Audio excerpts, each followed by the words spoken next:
The beeping would not stop. That was the first thing I registered when I clawed my way back to consciousness. A relentless, mechanical beeping that felt like someone driving a nail through my skull with every pulse. The second thing I registered was the weight.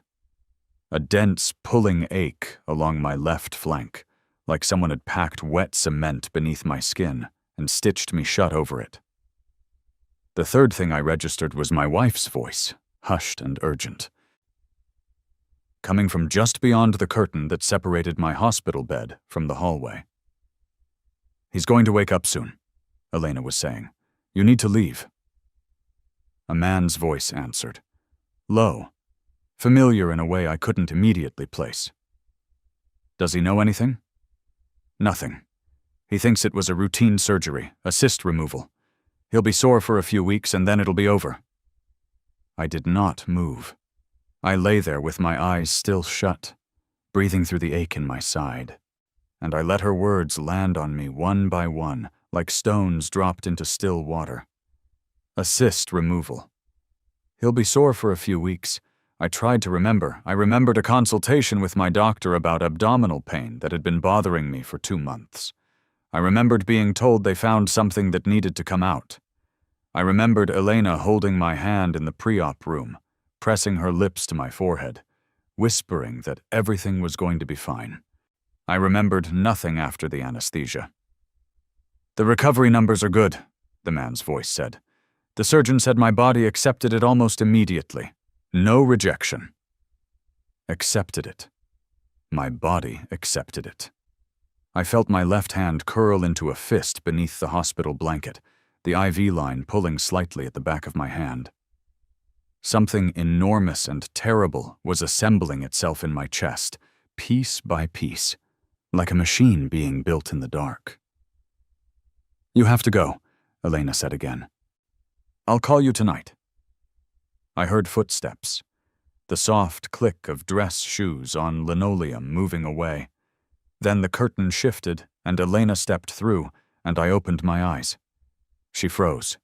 For just a moment. One single, fractured moment. Something crossed her face that wasn't relief or love or the concern of a devoted wife. It was something closer to alarm. She smoothed it over so quickly that a different man, a man who hadn't just heard what I'd heard, would have missed it entirely. But I caught it. I filed it away behind my teeth and said nothing. "Liam," she came to me with her arms already opening, her eyes already filling, and she was so convincing that I almost questioned what I'd heard. Almost. "Thank God. They said you'd be waking up soon. I've been here all morning." "What did they take out?" I asked. She stopped, tilted her head. "What?" "The surgery." My voice was rougher than I expected, scraped raw from the breathing tube.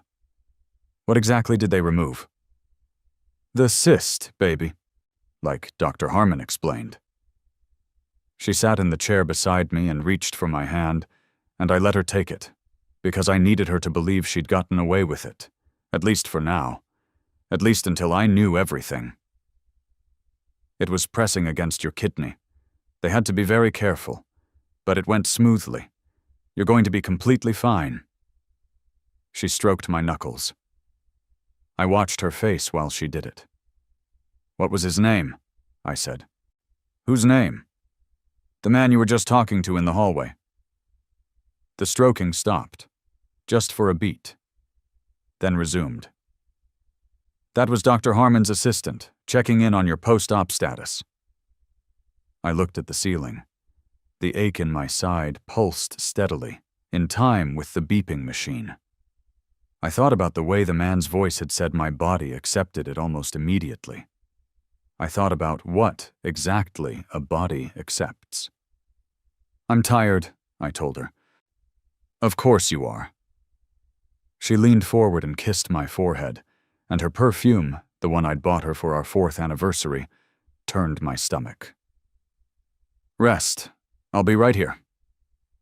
I closed my eyes and started planning. My brother Joel came to pick me up from the hospital 4 days later. I had called him from the hospital room phone while Elena was in the cafeteria, and I had told him 2 things. that I needed him there, and that he could not tell Elena he was coming. Joel was 3 years older than me, a former Army MP with the instincts of a man who had spent years sniffing out lies, and he arrived with a coffee for me and a look on his face that told me he already understood this was not a normal hospital pickup. He waited until we were in the elevator, doors closed, before he spoke. "How bad?" "I don't know yet," I said. "But I know she did something. Something during the surgery. I need to get my medical records." He nodded once, like I'd told him it might rain. That was Joel. "I'll drive you to the records office on the way home." "I'm not going home. Not to that house." He nodded again. "Guest room's yours." The medical records took 48 hours to process. I spent those 48 hours at Joel's house, sleeping in a bed that smelled like clean laundry and impermanence, answering Elena's calls with enough warmth to keep her from panicking, and trying to reconstruct the timeline of the past year. She had suggested the doctor's visit. I'd been complaining about the abdominal pain for weeks, and she'd been the one to push me to finally go. She'd come to every appointment. She had been present for every conversation with Dr. Harmon, always seated close, always attentive. She had handled all the pre-surgical paperwork because I'd come down with a bad head cold the week before the operation, and she'd offered to take care of it. And I had let her. Because she was my wife, and I trusted her the way you trust the ground beneath your feet. I had not read any of it. I had signed where she pointed. When the records arrived, Joel sat beside me at his kitchen table, and we read them together. I am a structural engineer by training. I understand load-bearing systems. I understand the precise moment a structure fails. Reading those pages, I felt the exact engineering of my life collapse beneath me, beam by beam.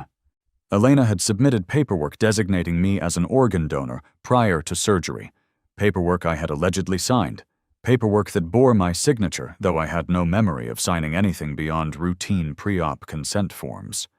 She had then been in contact with the hospital's transplant coordination team. A living kidney donation had been arranged. A recipient had been matched. The recipient's initials on the documents were DC. The surgery I'd been told was a cyst removal had included a left nephrectomy. The removal of a healthy kidney. I sat with that information for a long time. Joel put a glass of whiskey in front of me, and I didn't touch it. My kidney was in another man's body. Elena's man. The man with the dress shoes and the low, familiar voice who had stood outside my hospital room and told my wife that his body had accepted it almost immediately. "I need a lawyer," I said. "Yeah," Joel said. "You do." Her name was Patricia Wren, and she came recommended by 3 different people as the kind of attorney who did not lose. She was 53 years old, had been practicing medical malpractice and family law for 25 years, and she listened to my story with the stillness of someone disarming a bomb. When I finished, she was quiet for a moment. Then she set her pen down. "Mr. Liam," she said, "what you're describing, if proven, constitutes medical fraud, conspiracy, aggravated assault, and, depending on how the organ donation paperwork was forged, potentially several federal charges." She folded her hands. "I want to be very clear with you about the process ahead. This will be long, it will be invasive, and you will need documentation of everything. I have the medical records. That's a start. I'll need the original donation consent form, your actual pre-op paperwork, any communications between your wife and the hospital transplant team, and we'll need to identify the recipient." I thought about the dress shoes, the initials DC. "I think I already know who it is." She looked at me carefully. "Do you have any desire to reconcile with your wife?" "No." "Good. That simplifies things considerably." I went back to the house while Elena was at her weekly yoga class. She had resumed her normal schedule with remarkable speed. Tongwuan. The speed of a woman who believed the worst was behind her. And I moved through every room with the quiet efficiency of someone who has already grieved and come out the other side into something colder and more useful. I took financial documents, tax returns for the past 6 years, bank statements, the folder she kept in the bottom drawer of the filing cabinet that she thought I didn't know about, the one with receipts and printouts, and a lease agreement for an apartment in the city's east side that bore her name and a second name, David Crane. I photographed everything with my phone before putting it back. Took what I needed, legally. Left the rest exactly as I'd found it. David Crane. D.C. I knew the name. I had met him twice at Elena's firm's social events. He was a junior partner in her legal consulting company. A tall man with a practiced smile and the handshake of someone who wanted you to feel slightly outmatched. I had found him vaguely unpleasant both times, and had assumed it was simply a personality conflict. Now I understood it had been instinct. I stood in the kitchen of the house I'd bought, the house I'd spent 2 weekends painting when we moved in, while Elena chose furniture from catalogs, and I felt absolutely nothing for it. It was just walls, just a structure. And I now understood, more than I ever had professionally, that a structure is only as sound as its foundation. This one had been hollow from underneath. Joel helped me find a private investigator named Frank, a retired cop who wore orthopedic shoes and had an expression of permanent, benevolent boredom. Within 10 days, Frank had compiled a file that answered questions I hadn't even thought to ask yet. Elena and David Crane had been involved for approximately 2 years and 3 months. The apartment on the east side had been rented 14 months ago, shortly after Elena had begun accompanying me to every medical appointment. There were photographs, the two of them entering the building, leaving restaurants, once photographed through a coffee shop window with their hands interlocked across a table. There was something else in the file. Something Frank flagged with a yellow sticky note that said simply, "Thought you'd want to know this." David Crane had been diagnosed with end-stage renal disease 18 months ago. He had been on a transplant waiting list. The average wait time for a deceased donor kidney is 3 to 5 years. The wait time for a living donor kidney, particularly from a compatible match, is significantly shorter when one can be arranged. I sat with that note for a very long time. Elena had not simply cheated on me. She had identified me as a solution to her lover's medical problem. She had managed my care, guided me toward the surgery, forged my consent, and arranged for a piece of my body to be removed and transplanted into the man she had chosen over me. She had looked at our marriage and seen a supply chain. I thought of her kissing my forehead in the hospital. The perfume. Her hand over mine. I experienced something in that moment that I can only describe as clarification. The way a photograph resolves into focus. Everything I would do next became very simple, very sequential, very clear. Patricia Wren submitted our legal complaints to the State Medical Board, the district attorney's office, and filed for divorce the following morning. Elena called me 17 times the day the divorce papers were served. I answered the 18th call. "Liam?" Her voice was different now. The warmth was still there, but it was a performance, and she was no longer performing for an audience that didn't know the show. "We need to talk." "We do," I said. "My attorney prefers we do it on record." Silence. Then, "What have you done?" "I read my medical records," I said. "All of them?" "Liam, that surgery. What happened was complicated. There were circumstances you don't understand.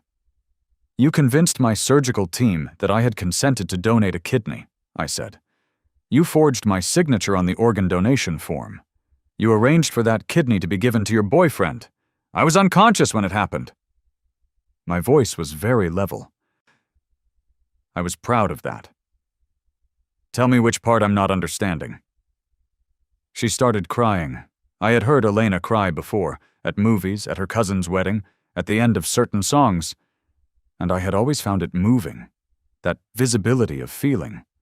Now it landed on me like rain on stone. "I was going to lose him," she said. "He was dying, Liam, he was dying, and you're young and healthy and compatible, and I thought..." You thought you'd take it, I said, without asking me. Because you decided my body was available for parts. It's not like that. That's exactly what it's like. My voice finally cracked, not with grief, but with something hotter. You sat with me in every appointment. You held my hand in pre-op. You kissed me on the forehead, and you knew what was about to happen to me, and you did it anyway.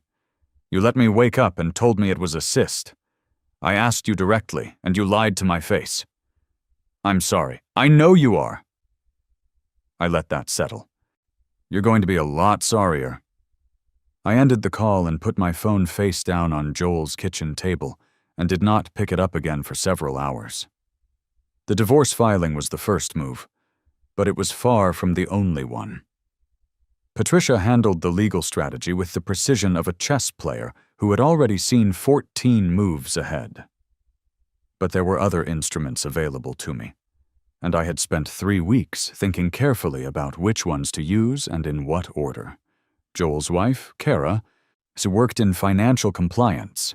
Over dinner one night, in the general terms of professional conversation, she mentioned that undisclosed financial entanglements between romantic partners, including use of shared marital assets to fund, for instance, a secondary apartment lease, could have significant implications for asset division in divorce proceedings. She wasn't advising me, she said, just conversationally noting the facts. The lease for the East Side apartment had been paid, and Frank had discovered, through a series of transfers from an investment account that Elena and I had opened jointly. She had been systematically moving money through it for 14 months in small enough increments to avoid triggering automatic alerts. Not large amounts, but consistent ones. Enough to cover rent and dinners and whatever else a person spends on maintaining a second life. Patricia submitted documentation of those transfers to the court as evidence of financial misconduct during the marriage. David Crane was a junior partner at a legal consulting firm. He had colleagues. He had a professional reputation that, I learned from Frank's file, he had been carefully building over 7 years. The hospital complaint I had filed, once it became a matter of public court record, would become searchable.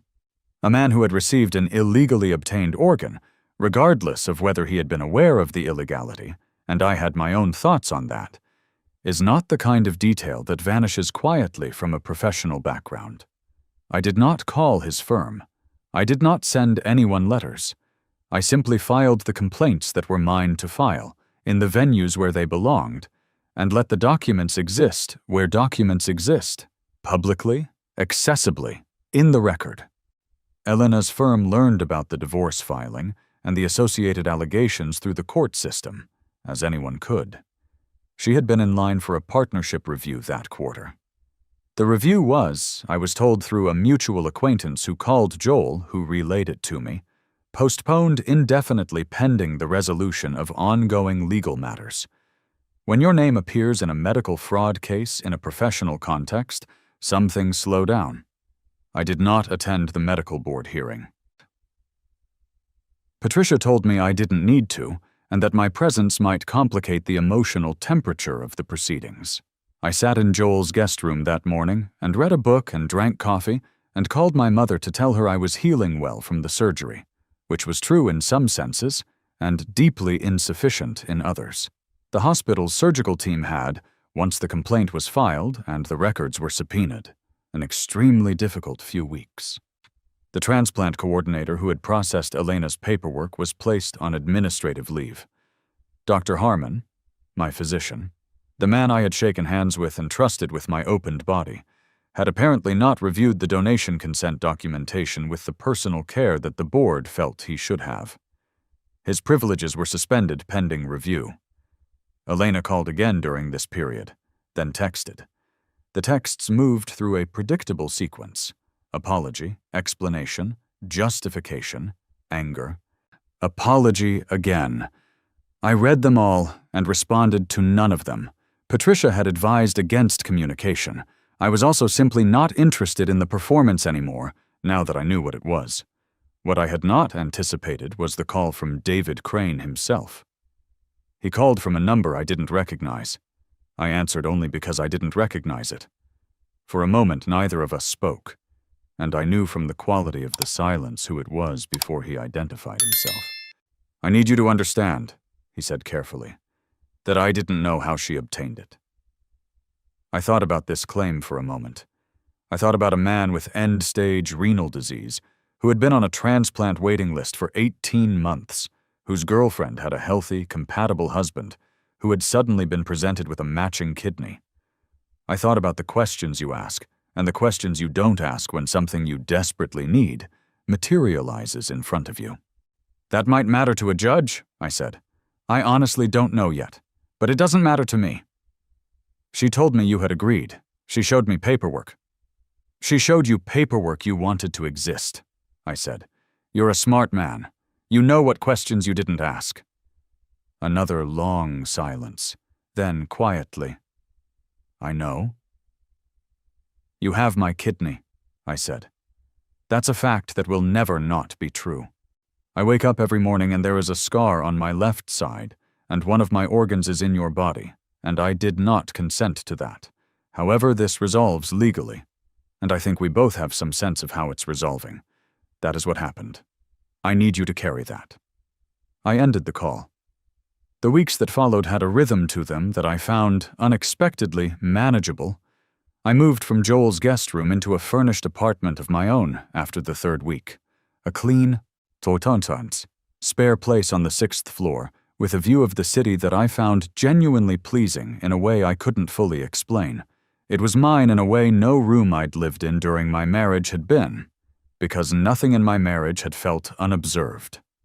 I began working again. My firm had given me medical leave that I'd extended for personal reasons, and returning was not the ordeal I'd feared. Work, it turned out, was uncomplicated in a way that my life currently was not. A beam either bears the load or it doesn't. A calculation is either correct or it requires revision. There is a clarity to structural engineering that I had never properly appreciated until the structures in my personal life revealed their failures. My colleague and friend Renata, who was 45 and had the directness of someone who had run out of patience for indirectness sometime in her 30s, appeared at my office door on my third day back with 2 cups of coffee and a look that indicated she already knew the broad outlines. "Joel told my husband," she said. "I want you to know I'm furious on your behalf, and I'm not going to make you discuss it." "Thank you. But I am going to make you eat lunch today because you look like a load-bearing wall that someone's removed too many bricks from." I ate lunch. It helped more than I expected. I began going to the gym in the mornings, partly for the physical discipline and partly because the surgeon's discharge instructions had included a recovery exercise program that I'd been following with an engineer's precision. My body healed with a pragmatic steadiness that I tried to honor. I was young, the doctors had said. I was healthy. A person can live a full, long life with 1 kidney. I repeated this fact to myself regularly, not for comfort but for accuracy. I was a precise person. I needed the precise facts. 1 kidney. Functional. The other? Gone. Given. Not by me. Those were the facts, and I lived with them the way you live with any structural reality. By accounting for it, building around it, refusing to pretend the load-bearing calculation hasn't changed. The divorce was finalized 7 months after the papers were filed. Elena had contested several terms with an energy that diminished over those months in direct proportion to the accumulating legal pressure on other fronts. By the end, her attorney was negotiating with the exhausted pragmatism of someone trying to limit damage rather than secure victory.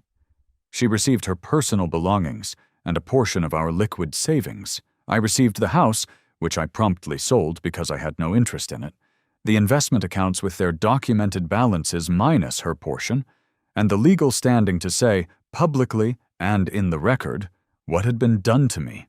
I did not make speeches. I did not post anything online. I didn't need to. The court documents were public record. Journalists had filed stories. The story had a quality that made it difficult to look away. Not the salacious quality of ordinary infidelity, but something more operatic and disturbing. the specific monstrousness of a person who had looked at someone who loved her and thought, "You'll do." Frank messaged me periodically with updates I hadn't requested but didn't ask him to stop sending. Elena had lost the partnership review permanently. Her firm had not renewed her contract. David Crane's professional situation had worsened considerably as the hospital complaint worked its way through the system. The question of what he knew and when he knew it was being examined by more than one investigative body, and regardless of outcome, the examination itself had consequences. The transplant, Frank reported with characteristic bluntness, was complicated by rejection episodes. The irony of the immunological refusal was not lost on me, though I took no pleasure in it. I had wanted justice, not suffering. The distinction mattered to me. I ran into Elena in a city I hadn't expected to see her in. I was in the airport, returning from a project site visit in the Northwest, when I turned a corner toward my gate, and she was simply there. Standing with carry-on luggage, wearing a coat I didn't recognize, and she looked, diminished is the word. Not physically broken, not dramatically wasted, but smaller than I remembered. Like a building after an architectural rendering reveals what's been holding it up and that support is gone. She saw me at almost the same moment I saw her. I had thought about this moment, the accidental encounter that was statistically likely given we shared a city. I had rehearsed, in the abstract way you rehearse for unlikely structural failures, a range of possible responses. What I actually felt, standing in gate C12 with my laptop bag over my shoulder and my boarding pass already pulled up on my phone, was very simple, nothing that required performance. She came toward me. I waited because it seemed unkind not to. "Liam," she said. "Elena." She looked at me with the eyes of a person who has been doing an accounting they cannot reconcile. "You look good," she said. "I feel good," I said, because it was true, and because it was the kindest thing I had that was also honest. "I need you to know," she started. "I know," I said, not to cut her off, just because it was accurate. "You're sorry. You didn't fully understand what you were doing. You convinced yourself it didn't hurt anyone. You've lost a great deal." I said these things without sharpness, because she was a person I had once loved, and because being cruel requires an investment I was no longer willing to make in her. "I don't need to hear it, Elena. I've already processed all of it." She was crying, quietly, in the way of someone who knows they've lost the standing to ask for comfort from the person in front of them. "Is there anything?" "No," I said simply. "There's nothing." I looked at her one last time, with the full attention of someone who has decided something permanently. "Take care of yourself." I walked to my gate. I did not look back. Not from drama, not from anger. There was simply nothing left in that direction worth turning toward. 1 year and 4 months after I woke up in a hospital bed to the sound of beeping machines and my wife's voice arranging the cover story for what she'd done to me, I am sitting in the apartment I chose, in the chair I picked, next to the window with the view I like, writing this down. I went back to the doctor last month for my regular kidney function monitoring. 1 kidney, fully functional, reading excellent on every metric. The body adapts, structures adapt. You recalculate around the missing element, and you find that the remaining load-bearing capacity is more than sufficient. The medical board completed its review. Dr. Harmon's full clinical privileges were not restored. The transplant coordinator was dismissed. The hospital reached a legal settlement, the terms of which I'm not permitted to discuss, but which my attorney described as appropriate. David Crane's case is still winding through its process. These things take time. I have stopped checking.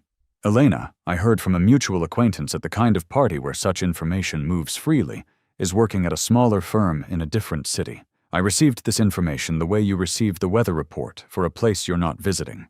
Noted. Not relevant to anything I'm planning. I have been spending time this past year in ways I'd forgotten were available to me. I hike on weekends with a group that Renata's husband introduced me to. 8 people who are universally better at hiking than me and entirely unbothered about it. I have been sleeping, I noticed recently, the deep and total sleep of someone not listening for anything in the dark. I don't hate Elena. I want to be precise about that because I want to be precise about everything. Hate would require an ongoing allocation of my attention, a continuous running process in the background of my mind. Ubaiton. What I have instead is the memory of what happened, accurately maintained, filed in a place where I can access it when it's relevant and not carry it around in my hands constantly. She showed me what a person can do when they decide your existence is primarily a resource to be managed. She showed me that I had not been paying careful enough attention to the foundation of the structure I was living in. I have paid very careful attention to every foundation since. Last week, a woman named Petra, who is in the hiking group and who engineers water treatment systems and has the kind of laugh that recalibrates the temperature of a room, suggested we have coffee separately from the group. We had it. We have now had coffee 4 times. She asked me on the 3rd coffee, with the directness of an engineer who values accurate information, whether I was carrying anything heavy that would affect my availability as a person. I told her yes. I told her what it was. I gave her the complete load-bearing assessment. She was quiet for a moment, and then she said, "Okay, I can work with that." I looked at her across the coffee shop table and felt something entirely unfamiliar and entirely welcome. The structural confidence of a foundation that's been examined and it is sound. I told her I could work with it too. Outside, the city moved at its indifferent pace, and I sat in it without flinching, without looking over my shoulder. With all the organs I currently possessed exactly where I'd intended them to be.